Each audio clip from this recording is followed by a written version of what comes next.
Hai friend, kembali lagi di channel Waktu Review.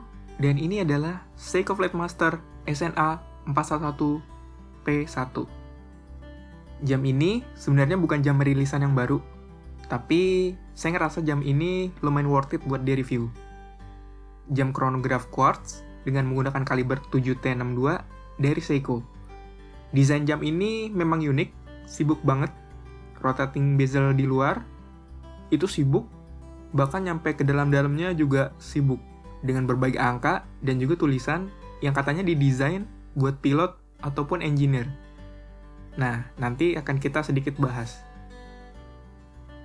Jam ini memiliki diameter 42 mm, tapi sebenarnya hanya menyisakan sedikit ruang aja nih untuk watch face-nya. 42 mm mungkin terlihat cukup besar buat yang punya pergelangan tangan kecil. Tapi dengan komposisi dial, bezel, dan lak-tulak yang cuma 44 mm, jam tangan ini terlihat lebih kecil saat dipakai. Ya, terlebih ini juga bisa dibilang tool watch. Jadi cukup wajar jam segini kalau memiliki ukuran 42 mm. Bahkan banyak juga tool watch yang ukurannya lebih besar lagi. Nah, kira-kira begini kalau di tangan saya yang diameternya cuma sekitar 16,5 cm.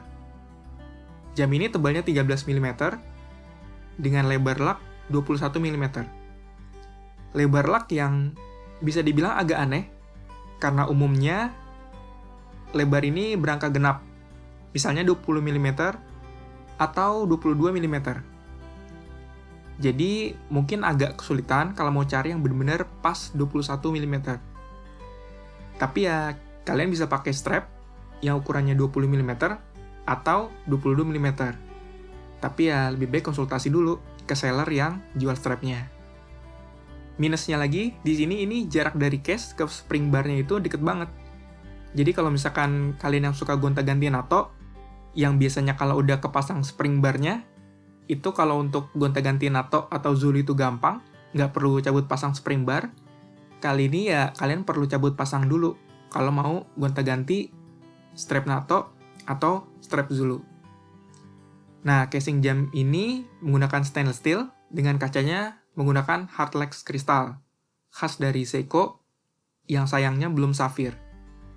Tapi saya coba cek, di sini sudah ada seller yang jual modifikasinya.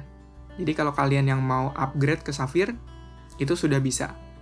Tapi di sini yang saya pegang ini masih bawaan dari pabriknya. Kristalnya ini tipenya sudah dome, jadi cukup bagus, lengkungannya indah. Tapi sayangnya ada distorsi jika melihat pada sudut pandang tertentu. Plusnya, ya ini seperti jam vintage yang klasik. Tapi negatifnya ya itu tadi, pada sudut tertentu jadi kurang kelihatan aja. Untuk backcase-nya juga sudah stainless steel, screw backcase, dan bukan exhibition. Untuk bezelnya, rotating bezelnya bisa diputar dua arah. Dan tidak seperti jam diver yang biasanya ada kliknya. Nah, di sini nggak ada. Jadi lumayan cukup smooth, tapi juga tanpa khawatir terputar secara nggak sengaja.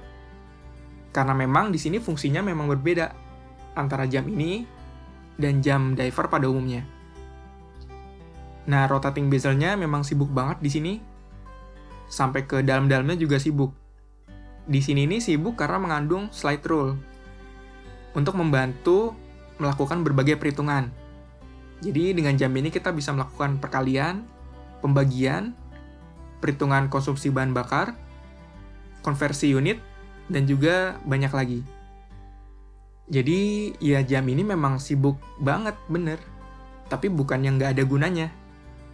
Semuanya ini, angka-angkanya, tulisan-tulisannya, itu mengandung fungsi. Dari yang paling luar, di rotating bezelnya ini ada arah mata angin. Lalu, di dalamnya ada angka-angka untuk slide rule. Ada juga unit conversion, dan juga marking-markingnya. Masuk ke dalam, ini ada angka-angka yang mirip seperti bezel di bagian luar, sebagai angka kedua buat slide rule. Di dalamnya lagi, ada konversi waktu, dari menit ke jam. Misalnya di sini 70, berarti 70 menit. Yang setara 1 jam 10 menit. makanya di sini tertulis 1:10. Lalu masuk lagi ke dalam, itu ada tachymeter. Buat kalian yang ingin tahu lebih dalam terkait dengan slide rule, supaya bisa lebih mengutilize jam ini, nah nanti silahkan tinggalkan komen, nanti saya akan bahas di video-video berikutnya. Pada dial, ada print tulisan Seiko, chronograph, dan 200 meter. Ya, walaupun ini jam pilot dan engineer, bukan jam diver, tapi jam ini udah dibekalin dengan kemampuan water resistance hingga 20 bar atau 200 meter. Jadi ya, nggak perlu khawatir kalau kehujanan, cuci tangan, berenang, snorkeling, atau bahkan diving ringan. Jarum jam dan juga menitnya berbentuk seperti pensil, dan jarum detiknya berbentuk panah dengan warna kuning yang cukup menarik. Nah, jarum detik yang warna kuning ini digunakan ketika chronograph-nya aktif. Lalu tersedia juga 3 subdial. Yang di atas adalah subdial menit chronograph, yang di sebelah kiri adalah subdial untuk detik, dan yang di bawah adalah subdial alarm yang juga bisa digunakan sebagai dual time atau waktu kedua buat yang suka traveling misalnya. Dan ada komplikasi tanggal juga pada sisi kanan di jam 3. Marker pada setiap penanda jamnya ini berbentuk lingkaran.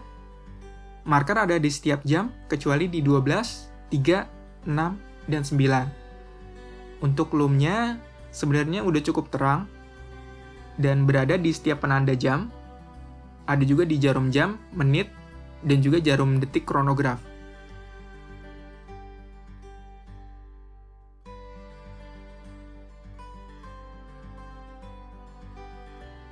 Cari garis besar, detail dan penampilannya ini cukup wow ya dengan kompleksitasnya. Di sini crown-nya juga sudah screw down crown yang memang umum dipakai untuk yang water resistance-nya sudah 200 meter dan sangat mudah untuk mengendurkan maupun mengencangkannya. Nah, di sini menariknya tombol untuk fitur chronograph-nya juga udah screw down. Nah, tapi yang saya agak sayangkan, tombolnya seperti agak kurang clicky gitu. Terutama untuk tombol atas yang digunakan untuk start ataupun stop. Sehingga walaupun saya misalkan udah pencet, saya kadang agak ragu nih, ini udah terregister atau belum ya sama jamnya. Kalau untuk tombol yang bawah, feel clicking-nya ya jauh lebih baik daripada tombol yang atas. Oke, mungkin kita coba tes sedikit fitur chronograph-nya. Kita tekan tombol yang atas untuk memulai. Nah, jarum detiknya akan mulai berjalan. Di sini walau bukan jam mekanik, dan setahu saya ini juga bukan jam Mecha Quartz, tapi sapuan detik chronograph-nya ini sudah cukup halus. 5 detak per detiknya. Nah, ketika sudah, tekan lagi tombol yang atas, dan tekan tombol yang bawah untuk mereset. Masuk ke bracelet, sebenarnya bracelet bawaannya belum pernah saya pakai, karena menurut saya ini adalah tool watch ya. Jadi mungkin sepertinya kurang pas memakai bracelet dan mungkin lebih pas pakai Zulu ataupun NATO. Terlebih bracelet bawaan itu ada aksen-aksen polishnya yang malah ngebuat jam ini lebih ke arah dressy. Padahal ya bukan itu dan nggak cocok juga. Nah, ini penampakan dari bracelet bawaannya. Kesimpulannya, untuk yang lagi cari jam yang unik, menarik, dengan fungsi yang luar biasa, bisa nih dipertimbangkan jam tangan ini. Karena ya saya sendiri sih cukup suka ya. Dengan kesibukan dialnya, dengan rotating bezel-nya, ini cukup wow sih. Oke, sekian dari saya. Jangan lupa like, subscribe, dan sampai ketemu di video berikutnya ya.